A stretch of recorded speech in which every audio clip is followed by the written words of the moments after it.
नाज़रीन, अवामी न्यूज़ में ख़बरनि जो सिलसिलो जारी है। इन वक्त असीं तव्हांखे खिपरो खां ख़बर ॾींदा हलूं त पीपी जे बहादुर अॻवान ऐं पीपी खिपरो जे साबिक़ा सदर हाजी शमसुद्दीन हिंगोरजो जे अचानक विछोड़े ते संदसि पीपी खिपरो जे वर्करनि सोग में वतल आहे। साबिक़ा सदर पीपी हाजी शमसुद्दीन हिंगोरजे जी वफ़ात ते अॼु संदसि पोयरनि ऐं संदसि सोट पीपी खिपरो तालका जे जनरल सेक्रेटरी उमर गुल हिंगोरजो, गुलाम अली हिंगोरजो, हबीबुल्ला हिंगोरजो, नजीबुल्ला हिंगोरजो सां ताज़ियत जो सिलसिलो हलंदड़ आहे। अॼु सूबाई वज़ीर फराज़ डेरो पीपी सांगड़ जे सदर अली सन हिंगोरजो, सैयद अमीर अली शाह, फैज़ मोहम्मद चानियो, जीएम शाह समेत वॾे अंग में पीपी जे वर्करनि अॻवान संदसि ॻोठ जमालाबाद में ताज़ियत कई। इन मौक़े ते सियासी अॻवान पीपी सांगड़ जे सदर अली सन हिंगोरजो, पीपी खिपरो सिटी जे सदर हाजी इम्तियाज़ हसन दर्स, पीपी अॻवान सैयद अमीर अली शाह, एसटीपी अॻवान काज़ी ख़ुदा बख़्श दर्स चयो त हाजी शमसुद्दीन हिंगोरजो असां सभिनी जे लाइ छपर छांव हो। हाजी शमसुद्दीन हिंगोरजे जे अचानक विछोड़े सां असां समेत पार्टी जे वर्करनि जी झोरे विधो आहे। हाजी शमसुद्दीन जे विछोड़े ते पीपी सांगड़ में वॾो ख़ाल पैदा थियो आहे, जंहिंजो थोरे अरसे में भरजण मुश्किल आहे, जॾहिं त पोयरनि सां ताज़ियत जो सिलसिलो हलंदड़ आहे। हाजी शमसुद्दीन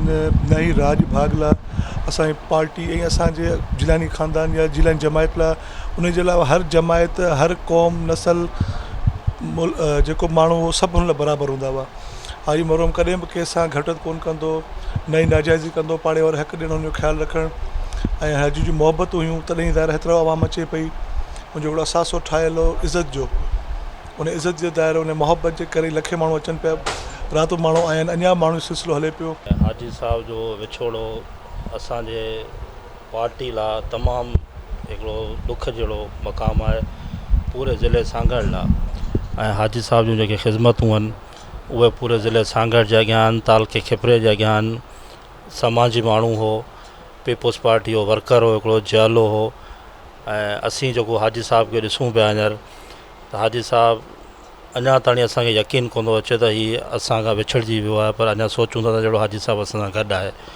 ऐं जीअं हाजी साहब पीपुल्स पार्टी, चाहे MRD जूं तहरीक हुजे या जनरल ज़िया जो दौर हुजे या ॿियूं बि के अहिड़ियूं तहरीकूं हुजनि, हमेशह हाजी साहब खे अवां पहिरीं सिफ़ में पायो हूंदो ऐं हमेशह हाजी साहब सरगर्म रहियो आहे, चाहे उहो पार्टी जे हवाले सां रहियो हुजे या हूअं ई बिरादरी हवाले सां या समाजी हवाले सां रहियो हुजे, पर हमेशह हाजी साहब एक्टिव रहियो। ऐं हाजी साहब ॾाढी मुश्किलुनि जा दौर बि ॾिठा। ऐं हाजी साहब हिकिड़ो सचो वर्कर हो पाकिस्तान पीपुल्स पार्टी जो। जीअं पीपुल्स पार्टी ठही वजूद में आई, तीअं हाजी साहब जो वालिद जेको हाजी जमालुद्दीन आयो पीपुल्स पार्टी में, उन खां पोइ हाजी साहब हो, पर कॾहिं बि हाजी साहब पीपुल्स पार्टी खां मुंहुं न मोड़ियो। चाहे पीपुल्स पार्टी ते केतिरा बि ॾुख हुजनि, केतिरियूं मुश्किलातूं हुजनि, कहिड़ा अमृत जा दौर हुजनि, पर हमेशह हाजी साहब पार्टी सां गॾु रहियो ऐं खिपरे तालके जे माण्हुनि सां गॾु रहियो। ऐं काफ़ी टाइम हाजी साहब जेको आहे सो सदर बि तालके जो। बहितरीन इंसान हाजी शमसुद्दीन हिंगोरजो हिकु सचो इंसान, हिकु खरो इंसान, हमेशह मोहबत ॾींदड़ इंसान, सच ॻाल्हाईंदड़ इंसान, हिकु वफ़ादार इंसान। हुनजो विछोड़ो मूं वटि त लफ़्ज़ कोन्हनि जो हाजी साहब जे लाइ भेटा ॾेई सघां। हिकु अहिड़ो इंसान जंहिंजो विछोड़ो शायदि ई भरिजी सघिजे। हुनजो ख़ाल पीपुल्स पार्टी लाइ हमेशह ॾुखे वक़्त में आवाज़ु बुलंद कंदड़, हमेशह टिरंगो झंडो पंहिंजे घर ते, पंहिंजे उताक ते हणंदड़, हमेशह जीअ भुट्टो जो नारो हणंदड़ हाजी शमसुद्दीन हिंगोरजो। शायदि ई हुन जहिड़ो को माण्हू हुजे जेको हिते एतिरी वफ़ादारी, अहिड़ियूं ॻाल्हियूं करे सघे। छा चइजे हाजी साहब लाइ, जेतिरो बि चइजे शायदि इंतिहाई घटि थींदो। अलाह साईं हुनजी मग़फ़िरत फरमाए। हिते जे माण्हुनि जे लाइ छपर छांव हुयो ऐं इंतिहाई शफ़ीक़, इंतिहाई बाकिरदार माण्हू हुयो। त अहिड़ा माण्हू तमामु घटि हूंदा आहिनि। ऐं सभ खां वॾी ॻाल्हि त हीअ सियासत में जिते हुयो उते साबित क़दम रहियो, छाकाणि त पाण ॾिसंदा रहिया आहियूं त काफ़ी चङा ख़ासा नाला जेके थोरा घणी सर्दी गर्मी ते स्लिप थींदा हुआ, पर हाजी शमसुद्दीन ऐं हाजी शमसुद्दीन जो ख़ानदान कॾहिं बि स्लिप न थिया।